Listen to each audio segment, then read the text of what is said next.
Hello, everyone, and welcome to The Gamers Inn. I'm your host this week, Ryan Murphy. Jocelyn is in far, far away land. She's actually gone to Utah for Nerdtacular. It's crazy to think that that's already here, the final Nerdtacular. But I've brought a fellow non-Nerdtacular traveler along on the show. There's not many of them left, but we've got Val, longtime fan of The Gamers Inn. Val, how you doing? I'm doing good. Good. I'm so glad that you're able to join me, and then we can talk about all the fun things that are in your gaming life, because I know there's been a lot going on over the last few months since we spoke. Yeah. Good. Well, I can't wait to get into it, and I want you to start, but basically, you've been living a bit of a Fire Emblem envy as we've been playing a lot of Fire Emblem Heroes. Yeah. You know, I sneak it into the show every once in a while to make sure that I'm keeping all of the fans updated on our adventures in Heroes. But you're playing an older title. You're playing Conquest. You're still trying to swat away at that one, eh? Yes. I've been playing it. I think the last time I checked was I'm about 40-ish hours in. I'm at chapter 25, which is the later chapters, really. But that game is so much harder than Birthright. It's insane. I know. Before before Echoes came out, I started to play Conquest because I was like, I kind of wanted, I finally finished Birthright, and I felt like I wanted another Fire Emblem experience because of Heroes before Echoes came out, and I realized that I've never played any of the other paths from Fates, and I tried Conquest, and it kicked my butt. It is very, very difficult. At first, it was like people recommended to start with Conquest and not start with Birthright. Sorry, and I had never played a Fire Emblem title previously, so I followed the rules. But as I playing Conquest now, I'm like, oh, I get it. Yeah, it's so the thing about Fates is, it's one of those games that offered branching paths, and we talked about it on the show previous, where there's 3 different paths, 2 of which were available on launch day, and the third you only should play after you finish the other 2. So NeoGAF tells us, but Birthright's considered the quote unquote easy path, and Conquest is considered like the classic difficult path. And I think that Conquest was one of those games that still felt not quite up to par with other Fire Emblem games. Okay. I don't know. I didn't get very far. I got through chapter 6 and it kicked my butt, and then Echoes came out. So I think I played maybe 3 unique modes in Conquest. Now, so you're still working on Conquest, but have you played Birthright at all? I finished Birthright. Finished one time completely, almost finished a second run after that. Because the first time, the way I play Fire Emblem games is I begin, first run is normal with permadeath enabled, and second run is casual because I want to see all the branching storylines between the characters and everything. Doing the same thing this time with the Conquest, and I am losing a lot of good units, and it's really pissing me off. So in Fire Emblem, when a unit dies, it's dead forever, and they're characters, not just Archer, Billy Bob, whatever. It's Billy Bob has a name. It's not Billy Bob, but we're just using that as an example. And when they die, they're gone forever. Now that may differ depending on the character. If the character is key to the story, they do like limp off the battlefield. But all the other, maybe not. It's not even reserved to secondary characters, but just all the characters that they didn't need to keep around do die and cease to exist in the campaign. And I'm curious. So you're letting units die then? You're letting them go? There are several units. I lost a lot of good units, but the thing is with Conquest is that sometimes a map can take like 15 minutes to complete, and on occasions when I was 15 minutes in and I knew I was almost done, I don't reset my game at that point. If I lose somebody along that way, then all right, so be it. That's war. I mean, I'm not gonna, I'm not gonna play 15 more minutes because, like normal people, when I lose, for example, I remember I played recently and I lost Camilla. I'm like, no, I'm not losing Camilla. So I started again, but I lost some units that I really liked, and I was like, I don't want to do it again. I just want to keep going and Mhm. finish the story. So yeah, I accepted my losses. Yeah, no, it makes sense. I think the reason I stopped playing Conquest, or mainly I stopped playing because Echoes finally came out, and that's how long I was trying to beat Conquest for a good Uh-huh. couple months. And with Conquest, I felt like I should have let characters die because I would do the same map 5, 6 times until I just got lucky enough to finish it. Yeah. And I think that's why I've been singing the praises of Echoes, is because it allows you to take those chances, and when they die, you Yeah, rewind time. And exactly. honestly, they Yeah. can never do a Fire Emblem game without that mechanic Really? ever again. They Uh, can't. It is by far the best time saver of all time because well, you don't have to rewind, but for me, I want to save all my characters, and I true. found rewinding was actually making me more, think more with tactics, right? Okay. Because I was able to try different things without having to slog through the map all over again. Okay. But I haven't played Echoes, and I plan on playing it eventually. That's why Mhm. I want to finish Conquest and then move on to Revelations and then move on to Echoes. But doesn't the fact that permadeath is kind of gone, or you can rewind, that was always present in older titles, right? Or was that just for Conquest and Birthrights? What do you mean? The The per- rewind? no, the permadeath system that was always Oh, there. it was always there, yeah, for Okay. sure. It was one of the. It's actually not just a Fire Emblem thing. It's actually a key, pillar of a lot of these tactic games. Okay. Like, XCOM does it. okay. Although in XCOM, when a character dies, that character is only as you're only attached to it as much work you put into it. Like you can name the character and customize him in whichever way you like, but if he were to die, really it's just his or her skill sets that go missing. I Okay. mean, you can easily dress up the next person that comes by with a cool mustache and a slick hat, Right. and have them look the same. But Mhm.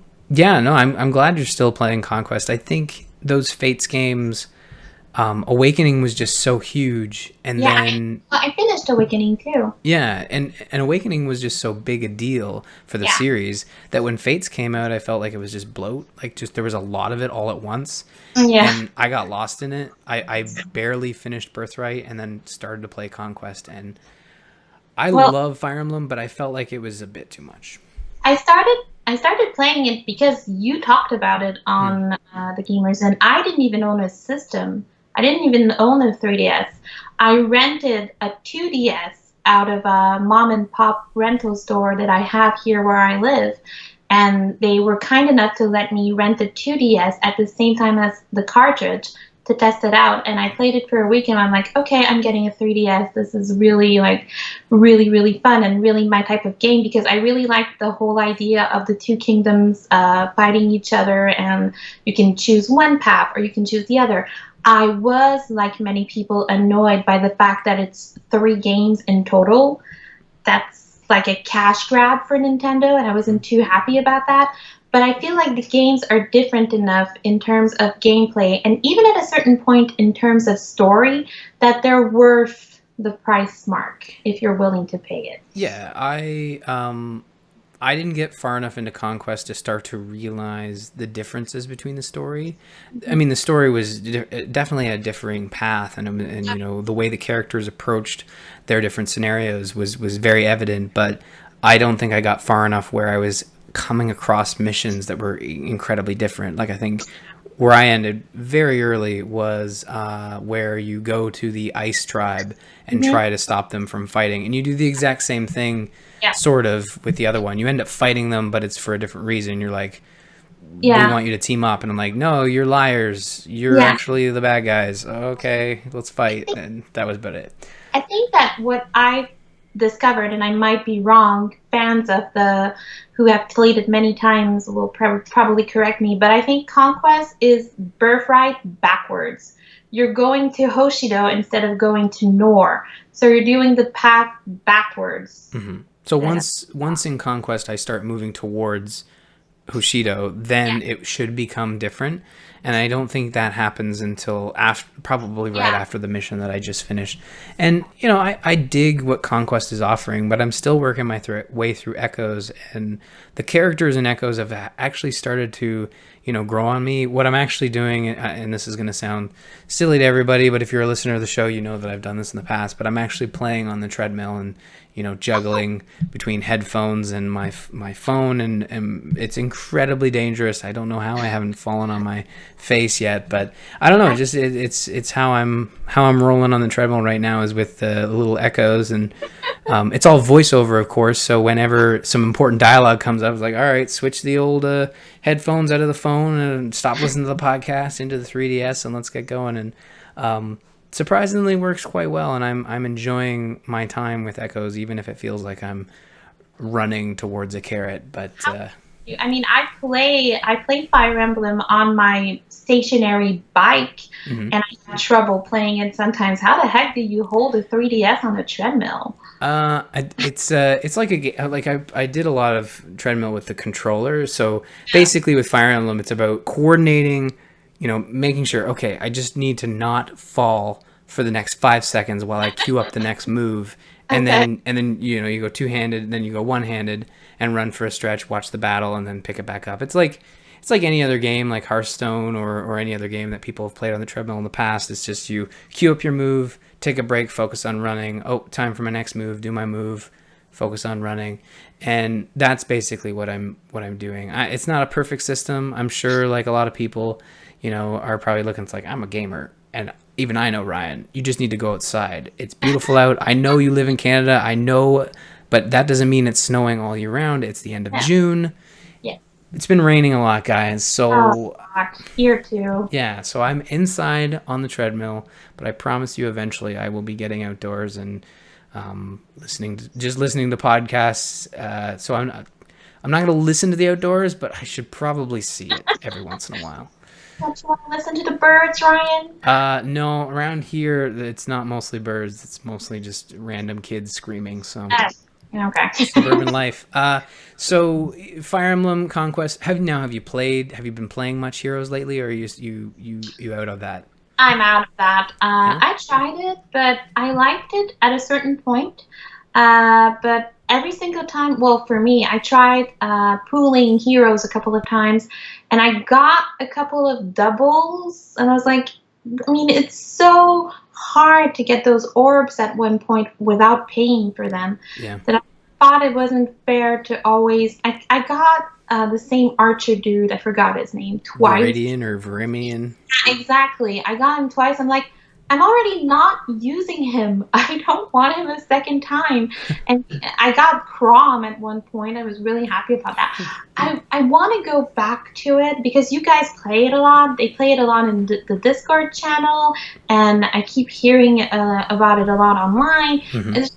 It's just watered down a little too much for me. I totally understand, and I think it is a free-to-play game, so it is going to be one of those games where you feel like you want just a little bit more out of it, and it's not going to give it to you, at least right away. And yeah, the orb thing, it is a concern. Now, don't want to freak anybody out. I've been playing every day since launch, and that varies from checking in to playing maybe an hour on the couch as I go through different quests and stuff. They've really expanded upon the quest system, but I feel like in order to get maximum gameplay out of it, you need to have at least 4 characters level 40. And but they're adding content at a steady clip. Like they're always adding abilities to get more orbs. So right now I'm sitting at like 70 orbs because I've got a good solid team, and only pull when I feel there's a character that I want. Now, they've been adding a lot more unique characters, which could both make people happy and also make people a little upset. So, for example, Lynn, my favorite character in the game from the first GBA game that came over here in the States, I did not get her normal character, but they added brides to the game. So Oh, okay. I saw those. yeah, and I got Bride Lynn, but she's actually really good, a really good addition to the team. A lot of the brides that came out actually are really good. So that's the other stickler, is that like, Yeah. the brides that they added were very good, but it feels weird kind of playing as a character who clearly doesn't want to be dressed up in a wedding dress. But Well, I saw the Easter ones too, and I was like, really? yep, the Easter ones are another one, and they're adding more tomorrow, no, Friday, and it's the Summer Fest. Oh, So of course. two bikini ones and two very scantily clad men characters. So the men are getting in on the fun. Okay. And it's I think it was Robin and then Frederick from Awakening, Okay, they're both from Awakening. and then there was a Tiki. I don't Okay. know, and then one. Oh, please, she has the body of a child. It's awkward. Oh no, this is like adult Tiki, so they. Oh, thank God. It's not any better, but it's Oh. still like scantily clad anime lady. But the internet will love it. Reddit's all over it. It's gonna be a big thing. So I don't know if that convinces you. I don't know if I'm trying to convince you. Well, no, I mean you're playing it. When I was playing it, a lot of people on the Discord channel, like I said, I have them in my list of players. So I always found that it was always a little fun when I logged in, like, oh, I'm saying hi from Jim the Shovel. I'm like, oh, that's sweet. Yeah, and the thing is, like, the interactions between players aren't as great. Like, they're very minimal. Even though you have a friends list, it only impacts you very minimally each day, and there's no direct connection between you and your friends. Now, that being said, sometimes I think there's a mode that's active right now, which is the voting gauntlet. Which is the other thing, is they've added a lot of other extra modes since launch. Well, two specifically, the voting gauntlet and the Tempest trials, which again reward more high-level play, but there are options to play with whatever level characters you do have and make a progress there. So I don't know, every time I get bored, they seem to add something new, and I have no problem just booting the game up quickly each day, collect my orbs or collect whatever free stuff they're giving me, and then hit right out. And honestly, if you are interested in playing or only interested in keeping up with the free rewards, because they offer a ton of orbs for free, sometimes in big bulk. If you go to bit.ly/TGI Discord, join the Discord. Drelfir in the Fire Emblem Heroes or the Fire Emblem channel, he always posts really great stuff. He's all over it, and faster than me, because I get most of my news from Drelfir in the chat room. So definitely check that out if you're interested in at least keeping up with Fire Emblem Heroes, because there's not something new every couple weeks. I wanted, before we move on to the second playthrough and Persona 5 that you've been playing, I wanted to chat a little bit about Dead Cells. Yeah, go ahead. I'm interested in that. Yeah, so this is an early access title on Steam. Now, they have confirmed Mac and Linux support coming with the full release later this year. Okay. But the Steam release, and there's been, teases about a Switch version, which honestly would be amazing. That would be great on Switch, yeah. Yeah, Dead Cells is this rogue legacy, roguelite / Metroid game where you play as you kind of play as this weird, like, piece of moss that takes over dead bodies.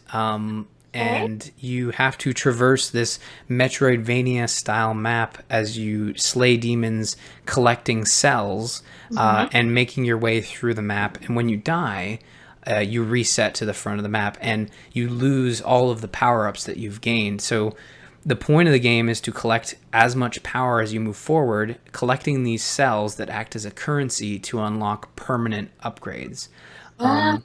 Those upgrades are like extra weapons at the start, extra damage on a specific weapon, extra bonuses like you keep 25% of your gold when you die, stuff like that. It's honestly super addicting. It's a really great game to jump in, do a few runs, jump out. I have not experienced the entirety of the game, but for an early access title, it's very solid. There's a lot in there. It feels done. Okay.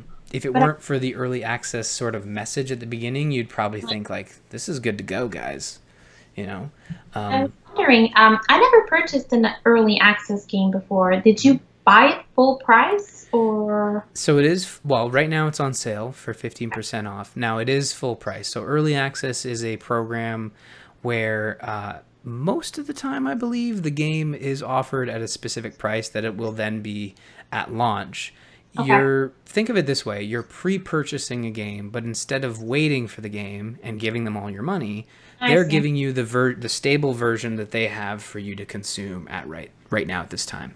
Smart. Sometimes early access is a bit of a bust, and they give you something that is very unstable, but still, it's like that's what you paid for. You paid for early access. This is early. But other companies like the devs behind Dead Cells are using this ability to put out, I'd say, what feels like zero point 0.8 of a game that's on its final stretch with Okay. testing and content. And it gives you the ability to offer feedback on the game because the cool thing about their patch notes is they actually mark down what was community suggested. And I think that's awesome. It's really good to see developers highlighting what was, their community's idea and saying, we felt this was really worth adding, and it was actually the community's idea. Okay. If you buy one game on the Steam sale, this is the one to get because honestly, it's a lot of fun. You have to kind of like those style of games, but Yeah, isn't it comparable to games like what's the name? Dark Souls? Is it comparable to a that? little bit. It's a little bit like like the combat at the beginning feels a little cumbersome, but once you get the attack dodge, use your ability type mechanics, it does feel solid. I wouldn't quite put it right up against Dark Souls as if it was like super difficult and punishing. You certainly feel like you have power, but the further you progress into the rooms, the more you realize that you need to, grind for some upgrades before you enter the next area because you will be put in your place by the enemies. Yeah. Do you lose all your power-ups when you die, or you keep those you were able to unlock? You keep progression with the ones you're able to unlock with your cells, but you do unlock sort of as you go forward in your run. You will unlock these +1 to skill, health, and strength. Those disappear when you die, as well as all the cells you were carrying that you weren't able to cash in. Those disappear as well. Okay. But when you spend them, they are then locked into whatever upgrade you put them into, so you don't lose them after you've spent them. It's actually a really neat system, and there's like little tweaks on the gameplay where you'll come across like an elite enemy that is difficult to kill, but when you do kill them, you unlock a couple items and like 10 cells. Okay. So it's worth going after that bounty. Other times there are chests, and there are like these haunted chests or corrupted chests where they give you a lot of rewards, but then they put a curse on you where you have to kill 10 enemies without being hit, and if you get hit, you die instantly. But it's a high risk, high reward type deal where you're collecting a bunch of stuff from that chest, but you're also collecting a curse at the same time. It's fairer than I thought. I thought that when you died, you lost all your progress, but no, you do get to keep some of it. So in my mind, it's more fun than, like, for example, I don't know, I don't think you lost everything in Dark Souls, but you lost a lot. And to me, those types of games that are quote unquote punishing, I never understood why people like those games. I don't like to get angry at a game. No, I used to play games that would frustrate me, and I came to a point where I don't have a lot of time for video games. So when I'm playing a video game, it has to be rewarding on a fun factor, and I think Dead Cells mixes, similar to Fire Emblem, mixes that enjoyment / challenge / frustration very well. Yeah. Yeah. It's I stopped playing Conquest last time because I got frustrated. yeah, and I've certainly done that with Fire Emblem. Like I angrily resetting my 3DS. It's a Fire Emblem tradition, but Dead Cells feels fine when you die. Like when you die, it's like, well, I had a good run. Let's do it again, and that feels good. Yeah. And it is early access. It's only on Windows right now, but will be on Mac and Linux in the near future with the release. So I know if you are on a Mac, you probably have to run it in Parallels or whatever the. I'm just gonna wait. Yeah, certainly wait. Honestly, I think the final version, they're just going to be adding more content, more features. There's no harm in waiting for an early access game to release. But yeah, I've enjoyed my time with it, and I can't wait to play more of it. And when it comes out on Switch, I will certainly be picking it up again because it on the go would be amazing. I cannot wait. It looks made for Switch. Yeah, it's one of those like indie titles that you kind of want to take with you and would probably look beautiful on both television and that small crisp screen. So I'm looking forward to it. But I'm also curious about Persona 5. Now, we've had a few people on the show talk about Persona 5. Josh was on, I think, about a couple months ago, and he was talking about his time with Persona 5. Now, quickly, what are your thoughts on Persona 5? Are you really enjoying it? I am enjoying it, but I don't know how it was for the person who talked about it before. This is my third Persona game in that franchise because the Persona games were a little bit different before. The whole time management aspect of it came, I think it was with Persona 3. I might be wrong about that, but I played 3, I played 4, now I'm at 5. It's an amazingly stylish game. That's what I love about the Persona franchise in general.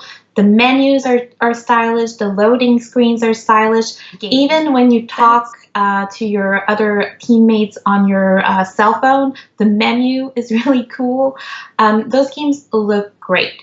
I still love the game, even though I have put it down for a little bit, because what I've always been a little bit bothered about Persona in general is that you have to follow a very strict timeline. Everything happens within a couple of weeks or a month. You always have a deadline for each mission all the time. And it just gets a little bit more linear, I'd say. It doesn't get boring because the game is still very fun. But like I said, this is my third Persona game. And although Persona 5 adds new mechanics, it's still very much the same as 2 and 3. Okay. Well, that's interesting. I think the style of the game is really neat. Awesome. It looks amazing. Like, if you're a fan of anime, that's or even just animation in general, I think they've done a really good job. Are you saying the music is good, eh? It's good too. As a fan of music and music in games, each dungeon has its own music. It's different all the time. Some of them get just cooler as you go along. Some of them change depending on the rooms that you find yourself in. They're so cool looking. and as a I've definitely had this conversation before, and I want to get your take on it. But Persona 5, as someone who has never played a Persona game, is this one to get into, or do I start with 4? Or I'd say start with this one because the mechanics that might be a little more frustrating in 3 and 4 are pretty much gone. It's tweaked to be, I think, I find it more accessible than the previous 2. And yeah, I would definitely go with this one if you've ever played it. If you've played JRPGs before, you know the gist. You know how most of the battle systems work. It's pretty much the same, but they added stuff like, for example, this time you get to actually negotiate with the persona before you can capture them, so to speak. Before you just captured them and that was it. This time you can actually talk to them, and sometimes they won't join you right away. They're like, okay, well, F you, I'm not deciding, I don't want to go with you, I don't want to join your cause or whatever, and then you have to finish them off. That wasn't there before. That's interesting. There was also more movement on the map. Before you just kind of went on your way in a very linear way in the dungeon. This time you get to jump around and move a little more. You can jump in this one fine. Okay. Well, I think when right now I'm heading towards, my impending doom that is a second child. And, as most people think that might actually take time away, I think I'm working it. So I will be taking time off work. And, hey, baby's got to sleep, right? Yep. So you get there. And anyways, yeah, Persona 5 sounds great. I honestly, it's something that have an interest in. I like the ideas of JRPGs, Yes. but for some reason, they just never, they have a hard time Right. clicking, and then they have a hard time keeping my interest. Yeah. Final Fantasy 15 clicked Uh, with me, but yeah. it didn't hold my interest for some Same. reason. Same. And I played a lot of JRPGs before Hmm. in my life. And I don't know, Final Fantasy 15, it's weird what I'm going to say, but it sounded too Western for a JRPG because Mm. it's so open world. And I had just finished a little earlier The Witcher 3. Hmm. And it felt like I was playing, well, didn't feel like The Witcher 3 because The Witcher 3 is awesome, but it kind of felt I was just exploring a big open map again, and I'm going Yeah. there. And it just felt a little disjointed. For me, what really turned me off was a bit of the storyline because, spoiler, the city that the main character's from gets attacked, your father gets killed, you learn that, and then there's this chick that tells you, oh, can you go get this can of oil for me? I'm desperate. I'm like, sure, my dad and my whole family are dead, but yeah, I'll go get that for you, hot mechanic chick. I'll also fabricate a zipper for your shirt because clearly it's broken. Yeah, I don't know. That game had some really weird things for just going on with it, and I enjoyed it. I feel like I could probably pick it up no problem again. I enjoyed what I played of it, but yeah, I don't know. It felt I liked what I was playing, and I liked the characters that were popping up, but there were just these like glaring issues that would pop up, and one of those is Mechanic Lady, McMooberton McMechanic or whatever the heck her name is. I can't remember. Oh wait, it's Sid, right? Cindy. It's Cindy, I Cindy. think. Yeah. So she kind of stood out really weird, and then there was this other guy who had a real like, see, I wanted you to get those gems for me, see, Yeah, like that too. I was really weird voice acting in that one. really kind of bad voice Some acting. of it was bad, but then like some of the bad VO then became good again. Like when every time in battle someone would go, "Hey Pronto, get this shot, cool shot, bro." And I don't know what he actually said. It's been too long, but I don't know. JRPGs. I think Persona 5 is one of those high heralded games that Oh yeah. it could certainly be one that I pick up. But finally, in what we're playing here, you are on your second playthrough of Andromeda. Now, I don't say that like I'm surprised. I say that like I'm glad people are playing Andromeda, but I have not had time to go back for a second playthrough. You finished, right? I did finish it, and we did not do a spoiler cast on here, and I don't know if we ever will, because there's no point in spoiling a game that is probably not going to be continued. Which, quick take. How did that make you feel when you found that the story that you just experienced and are experiencing again Yes. may not get a continuation? Well, I'm keeping my hopes up because BioWare will not trash the Mass Effect franchise completely, even if this one was kind of a hurdle in the whole series. They've put it on hold. They haven't said that they've completely scrapped it because, let's be honest, they're coming out with another project, Anthem, and they're also I think they're working on Dragon Age currently as well. So to put Mass Effect on the back burner for now seems like a good idea. Yeah, and then they have that Anthem project in Yeah. Edmonton, and they have their Dragon Age team, like you said, working on Dragon Age 4. And the thing is, you can only work on so many projects at once, and the way we got into this problem in the first place was BioWare working on many projects, and we're not even talking about their southern studio working on, Star Wars Old Republic. So you're right. It's a good time to shelve it. Now, they probably hoped that they would they would just be able to roll into a sequel, but we've talked about that before, so I do want to know, what was your reasoning for going back for a second dip in the old Andromeda pool? I wanted to play it differently. For starters, I'm playing as a male character now instead of a female one. Just because I find that the BioWare games, I did the same thing for Dragon Age. There's enough difference in interactions between the character as a male versus a female that it's worth going back to play a second time again. I'm also playing it differently. The first time I played it, I just focused on the first time, well, to be fair, the first time I played it, I found it a little overwhelming because there were so many things to do. You had tasks, you had mission stories, you had character quests, you had other types of things. You needed to unlock your memories, blah, blah, blah.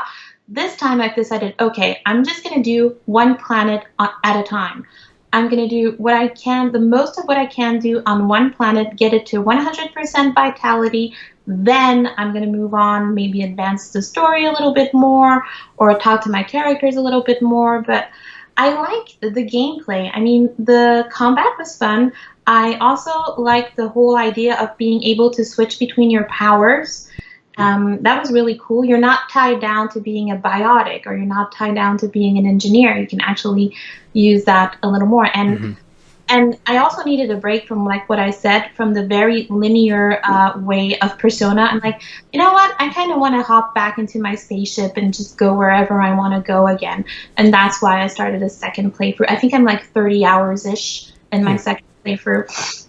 I played Andromeda as a female character this time around, thinking that the first trilogy I played through as, male Shep, generic ass John Shepard, and he was fine. Yeah, no, he's good. But I always felt like I was missing out because a lot of people said like, no, like Fem Shep has the best voice acting and is just more of a badass. And I thought, oh, that sounds like a great idea, but I just never stuck with it because I only have so much time and there's so many games coming out.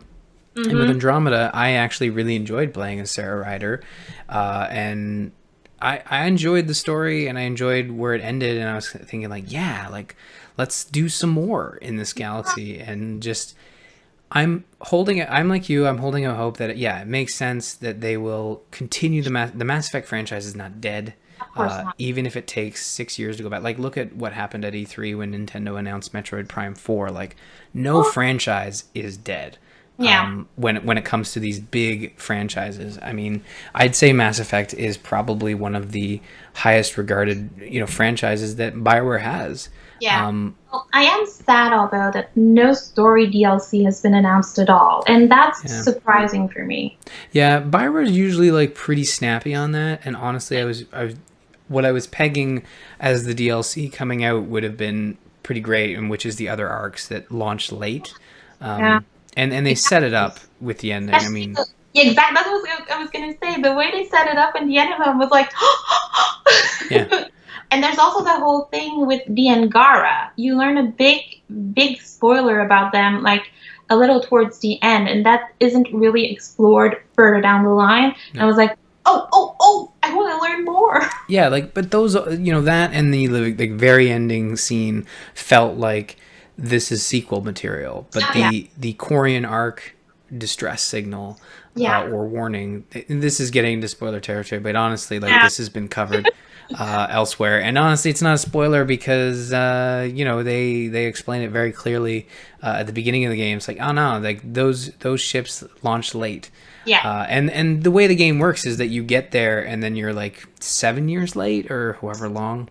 Yeah. It's a weird time jump, but it makes sense narratively. But anyways, I'm glad you're still playing Mass Effect Andromeda. I really enjoyed it. I loved the combat, the way people moved, and I jump in and play multiplayer every once in a while. The combat is just a lot of fun, and I just hold out hope that eventually BioWare will release some sort of story DLC to give this game closure, I mean, they've released so many patches since then, and they are still working on it. I mean, for crying out loud, they changed well, they didn't change, but they upgraded a character's sexuality completely, which means they either re-recorded dialogue and redid scenes and stuff like that. So I'm like, they're still clearly working on it. So I'm still hoping that we'll get some kind of story DLC that will bring some sort of closure. Now, I mean, I know they've tried with the text updates for the multiplayer, but if you do a quick search for Andromeda, there's both, there's one story 3 days ago, Mass Effect Andromeda DLC hopes end as latest multiplayer missions go live, and then an article just 19 hours ago, Mass Effect Andromeda devs tease new DLC, and it's like, everybody is just clamoring for something from BioWare, and there is a team at Montreal, the Montreal studio, that's working on it. But I think it's a matter of waiting, and I think you're right. Like, even if we're concerned for Andromeda, we shouldn't be concerned about Mass Effect because this is a major franchise. It makes EA buckets of money. So anyways, that's what we're playing, and I want to thank the patrons, the lovely patrons, including Val, I believe, is a patron, and Daniel and Steven, new patrons this week. Thank you very much. If you want to join the ranks of these fine folks, go to patreon.com/thegamersin. Like The Geek Review did, who is sponsoring this episode. The Geek Review is a podcast that reviews everything and anything for an honest consumer review. The Geek Review can be found on Facebook, Twitter, Discord, YouTube, and at at thegeekreview.podbean.com. Check it out. Now, Val, the reason I asked you to be on the show is because of the announcement of the Super NES Mini that is coming out in September. I have been incredibly busy at work where I haven't been able to keep an eye on the happenings in the video game industry as much as I used to. So this popped up and I was like, holy crap, it had already exploded by the time I got around to it. And this is the NES Mini, but it's the Super NES. And they've addressed a few concerns. One, so we're going to get these concerns out of the way. 1, 2 controllers in the box. Boom. Yay. That's really good. Now I only have to rush to pre-order 1 thing instead of 2. 2, it's coming out in September, end of September, at a price of $100 Canadian. Oh, that's fine. That's okay, I guess. 2 controllers, and it's good. It's going to go right beside my NES Mini, and it's going to look perfect. And the other thing is they've said they're going to produce way more this time, a significant amount. And pre-orders have not gone live here. No. In North America. They have gone live in Europe, and there's news out saying that the pre-orders that have gone out in Europe have actually been the total amount of NES classics sold in Europe. So or maybe total. So anyways, there was a number that was like, holy crap, they're actually making a lot of these. So that's exciting to hear. When we'll get to pre-order it, I have no idea. Probably in the next couple months. Now, games, 21 games. Do you have them in front of you? Because I don't. I do, yeah. So the link in the notes, if you click on that and you open it up, you'll see. I won't start with the one that you're really looking forward to, but I will start with the one that kind of came out as a bit of a surprise. We're finally getting a release of Star Fox 2. Star Fox 2, yeah. Which is a game that never got released, and we already said that. It's never been released. It was finished, but never released due to the fact that it was finished right around the time the N64 was coming out. And so the Super NES Classic includes 21 games. It's got your expected titles: Super Mario World, Super Mario Kart, Link to the Past, F-Zero, Super Metroid, and then like we said, Star Fox 2, and then you get into the third party / more Nintendo games that don't get top billing, but you're excited about Secret of Mana. I am. Secret of Mana was a game I played so many times as a child and as a teenager / kid, and it's also a game that I have good memories of because it was a multiplayer game at the time. It was one of those rare JRPGs that you can actually play on the same screen with a different person because you have 3 characters in your party, and another person could control another one while you were controlling the main character. And I just played it with my brother. I played it with some friends as well. It's really a gorgeous game. Even if it's pixel art. The music is great. The story is great. I love that game so much. Never played it. I might have booted up a reboot or a remake of some kind in the past, but it's something that I know is up there. A lot of people really love that game, and I never played. Now, my favorite game from the Super NES is Super Mario RPG Legend of the Seven Stars. Honestly, I will hum the music from that game unexpectedly, just out of nowhere, and It's such a great game, amazing music, and the combination of characters that they've done. You know, the weird talking sword that like slams into Bowser's castle. Like basically, Santa Claus is the enemy. Like a really weird looking Santa Claus. I can't wait to play these games. You know, let's go through the rest of the titles here. You got Street Fighter 2, no brainer. Super Punch Out, Castlevania 3, 4, 5. That's 4. 4, yeah. Donkey Kong Country, the only Donkey Kong Country, am I right? Mega Man X, That's Super one Mario. of my favorites, though, Mega Man X. Yeah, I've never played. I'll be honest, I've never played a lot of Mega Mans. Only 2, upon people's request. But you know, Yoshi's Island. We talked about Star Fox, Kirby's Dream Course, which is a golf game. It's fun. Yeah, a lot of these games are fun, and that's the difference between the NES Mini and the Super NES Mini is that the Super NES had a lot of games that were fun and looked good, even if they weren't like top notch. But on the NES, when a game was bad, you felt it.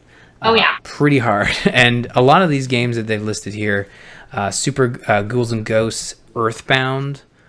Yeah. Honestly, first time I ever played Earthbound was on the Wii U, but the first time I saw it was this really weird, huge box at it was big, yeah. at a friend's place, and I was just like, "What the hell is this? What is Earthbound?" Oh yeah. Had no idea what it was, but you know, Final Fantasy 3, which I think is like 5 in Japan. 6. It's 6 in Japan. 6, okay. And then you got Kirby Superstar, which is 8 Kirby games or 8 games in one. But this is a solid list of games. Are there any on here that you feel are missing? Any that I feel I would have put Chrono Trigger, but that would have maybe be pushing the envelope a little bit too far because I'm pretty sure that this game still sells very well. I believe they made a DS version. I'm not sure, but that's pretty much the only one I would have liked to see there would have been Chrono Trigger because to me, they have a lot of games that I've played a lot already. They have a lot of RPGs, which I was really surprised by. I thought it was going to be a little bit more platformers. Yeah, they've gone, you know, a long way to kind of get the heralded games on there. Obviously, they've included all of their major titles. I don't think they're missing some sequels. Like maybe you could have thrown an extra Donkey Kong in there. Yeah, maybe. But honestly, 1 is probably sufficient. You know, I think this is a good round of games. And honestly, there are some on here that I fully expected them not to include, like Super Mario RPG. I could see them not including that one. Yeah, me too. I was surprised when I saw it. I didn't even know it was on here until I loaded it up. Like, I knew of the top tier games, but the fact that no one's screaming from the rooftops that Super Mario RPG is in here, I love that game. Well, I'm happy. Much. I'm happy it's there because as a kid, I didn't own that many titles. Secret of Mana was a title I owned. Super Mario RPG, Earthbound, Yoshi's Island, those were all titles I rented. Mm-hmm. So never finished them. So to me, to buy this system and to get the chance to finally experience those games to their end, I'm like, for me, I'll pay the $100, whatever Canadian that I need to pay, because those games, there's so many hours of playtime in those games. Yeah, and it's funny you mentioned, it's interesting you mentioned that you're going to finish these games, because when I think about the NES Mini, it was hey, everybody gather around for 15 minutes and let's play a couple NES games. This will be really fun. Yeah. This looks like something that I would be like, no, I'm just going to sit here and pretend I'm a kid again and play one of these games where I actually want to make some progress. But there are games on here that I haven't played in 20 plus years, but also games on here that I never finished. Earthbound, Star Fox. I never even played Star Fox. No one's played Star Fox 2. I played Star Fox. You've never played Star Fox on the SNES? No, I you know, the only time I remember playing Star Fox was, and I was creeped out by the puppets, so I never played it. And I was at Ontario Place, which is this, like, it's kind of, I think it's like this, it's like a fair, the CNE, it's like a water park or something here in Toronto, and they had Legoland and Nintendo Land at Ontario Place, and in Nintendo Land they had a Star Fox unit where you could play it, and I remember I would not go near it as a kid because the puppets freaked me out. They were like faux real. I couldn't quite explain it, but all the puppets just like freak me out. That's why I look at the Star Fox 2 art and I'm like, yeah, cartoon. Yay, I can handle that. Weird fake like I'm looking at the Star Fox logo and I'm just getting the heebie-jeebies looking at Star Fox. He just looks like he's like you stuffed a fox, made him stand up, and I don't know, and you dressed him up in a weird coat. Oh, that's cute. Yeah, just it gives me the heebie-jeebies. Anyways, the Super NES Classic Edition coming out September 29th. Honestly, everyone should have seen this coming.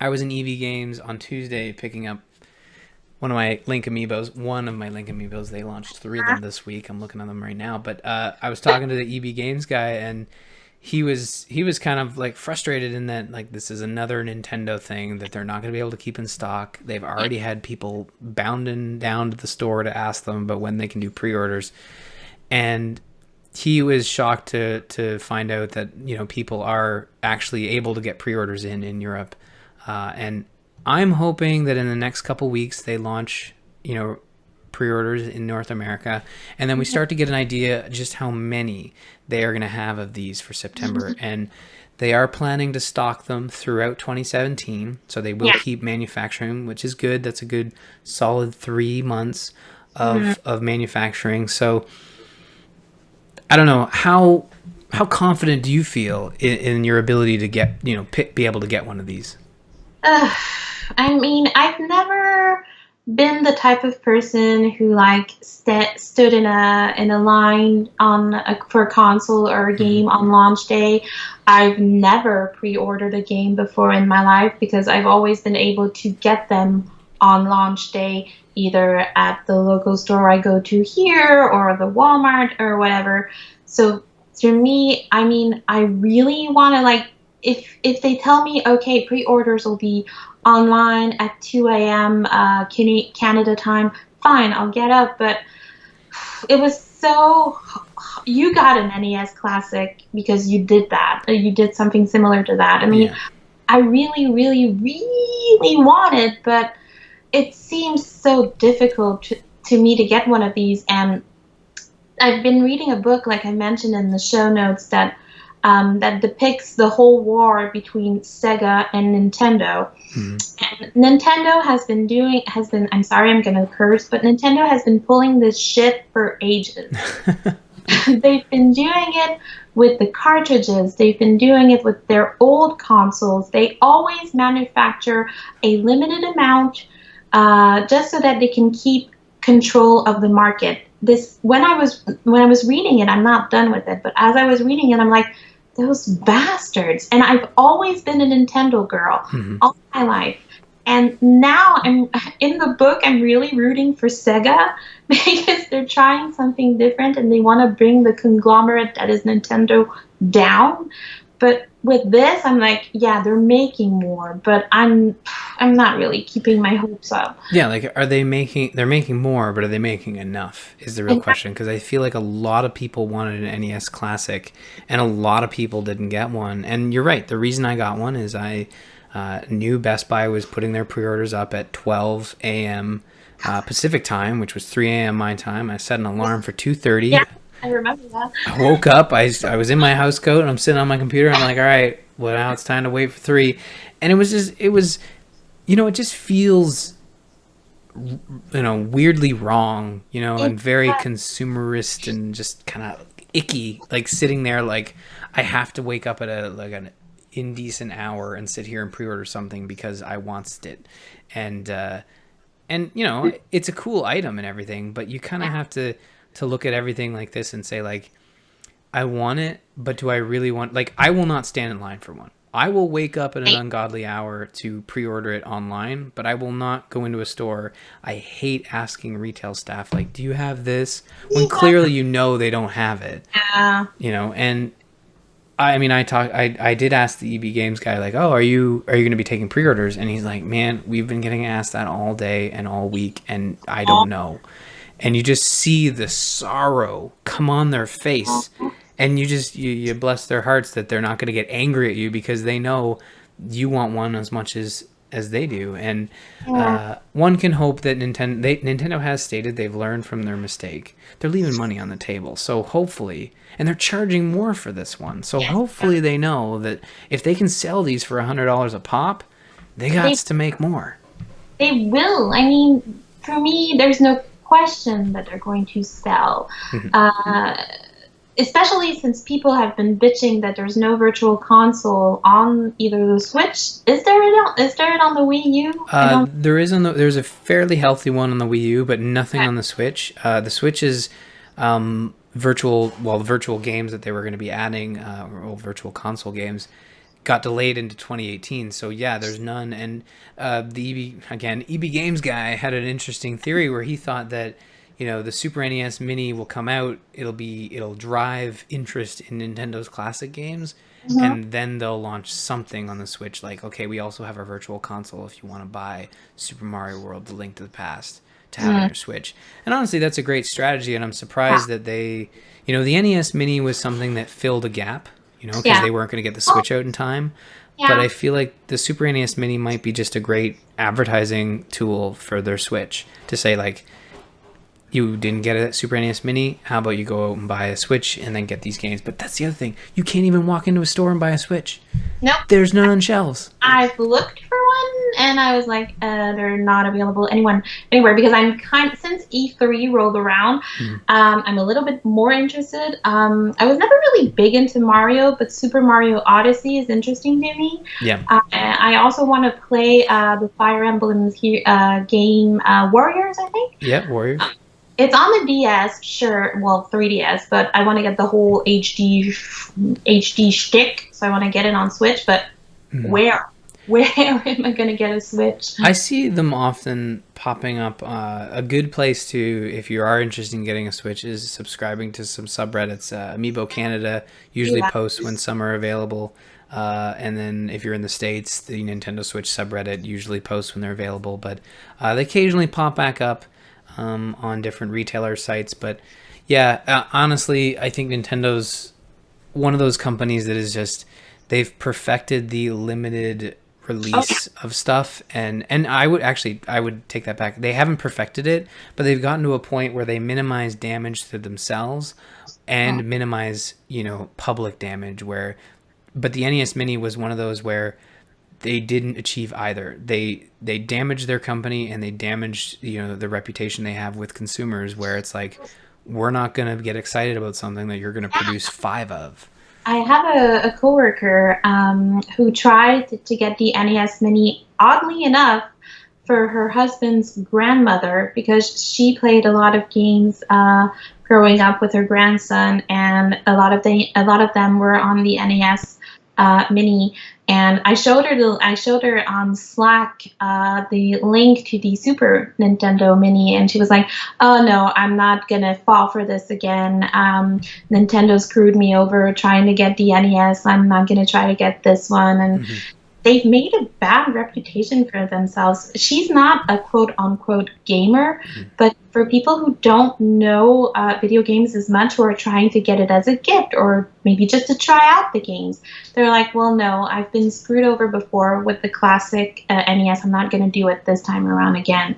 Now, maybe that being said, maybe the Super NES Mini, if they see pre-orders coming in, they might, ramp up development again and make sure these things make it onto shelves. And I think that's a smart way of looking at it, because if they're coming out September 30th, that means they must be looking at these and saying, okay, if these sell really well, we need to, take this lever, push it to 11, and make sure we have these on store shelves for Christmas.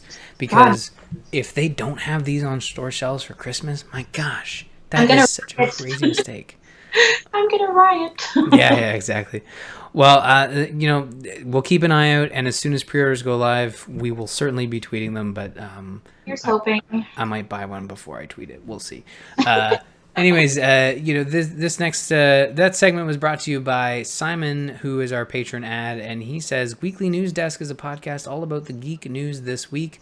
Join your two knucklehead hosts, Andrew and Simon, as they keep you informed on movies, TV, video games, and books.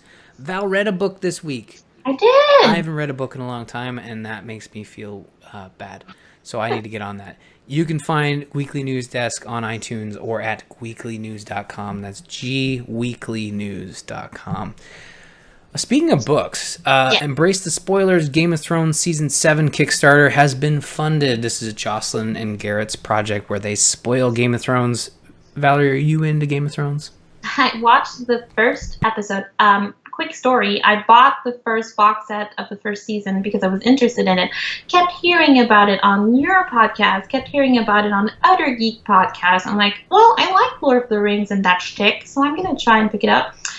Saw the decapitation, the guts coming at one person, and the incest at the end of the episode. I'm like, I'm out! Okay. I never went back to it. That is fair. And you know what? This is one of those shows that has a lot of that. And if you're not a fan of that, who's a fan of that sort of stuff, I guess. But it's the story, right? That watch it for the. You do watch it for the story. But they've hit their goal of $800, and they're looking at stretch goals now. So if you want them to spoil movies like Pirates of the Caribbean, The Dark Tower, Spider-Man. You've seen Pirates. It's not bad. Not bad? Well, there you go. There's your non-spoiler review. Other stretch goals like make Jocelyn watch Indiana Jones. She's not watched Indiana Jones, guys. Even? Yeah, none of them. Oh, God, Jocelyn. I think she said she maybe saw 20 minutes of Crystal Skull, and I'm like, that is not good. But no, yeah. Crystal sucks. Anyways, check out Kickstarter.com and search for Embrace the Spoilers. It will pop right up. Val, thank you for joining the show. You're very welcome. Mm-hmm. And I'm really glad you were able to come on here so we could talk about Mass Effect and Persona and more Fire Emblem. Do you want to let everybody know where they can find you on the internet? I'm pretty much only available on Twitter. You've tweeted my handle. I don't even know in my heart right now. But if you want to talk to me, I'm more present in the Discord channel than I was before. Mm-hmm. But you can find me easily on Twitter. Val Gravel is actually my real name. So just type Valerie Gravel on Facebook or on Twitter, and you'll be able to find me very easily. Mm-hmm. And you're playing Mass Effect on PS4, right? Have you gotten much into the multiplayer? Well, you see, I haven't gotten as much into multiplayer because I miss playing with you guys so much, and I miss playing with an actual party that I know that I can talk to so much. I've played it twice. I've enjoyed the 2 times that I've played, but I'm like, man, this isn't quite this. It's not the same. It's not the same. I totally get it, and I understand. And honestly, one of those things where I wish. Looking back, I bought it on PC thinking that a lot of folks I knew bought it on PC. And looking back, I think that it really didn't matter because most of the people who bought it on PC fell off that game pretty hard. Yeah. So, that's unfortunate. But, I'm looking forward to playing some Mass Effect at some point, and hopefully the DLC rumors, maybe come true. But this has been The Gamers In. Visit us on the web at gamersinpodcast.com. You can also find us on amove.tv along with other fabulous podcasts, including The Angry Nerd, Into the Nexus, Overwatchers, and The Angry Chicken, and soon Embrace the Spoilers. I saw they put up an Embrace the Spoilers on the feed, basically spoiling a bunch of stuff that happened in 2017. So if you haven't seen all the 2017 things so far, you're going to want to avoid segments of that podcast. I don't know how they're chopping it up, but go check it out. You can follow us on Twitter. You can find Valerie at Val_Gravel. You can find myself at R Murphy and Jocelyn at Joss Plays or at the hashtag Nerdtacular. You can find her probably in those tweets. I've already seen a couple shots. Everyone looks like they're having a blast. I'm super happy. It's the last one? They're not doing any more after that? The last one of its kind. So the last one definitely at Snowbird, but who knows what the future holds? I don't. Maybe Scott does. Maybe we'll find out after this Nerdtacular what future plans are. But, I hope they enjoy themselves, have a great time. I know Snowbird usually is always pumping when the Nerdtacular is going on. So you can also follow the show at The Gamers In. The video versions of all our episodes can be found at youtube.com/amovetv. And finally, if you have thoughts on the Super NES Mini and its maybe availability issues, email us info@gamersinpodcast.com. Thanks again, Val. Thanks everybody for tuning in, and have a fantastic weekend. Bye-bye.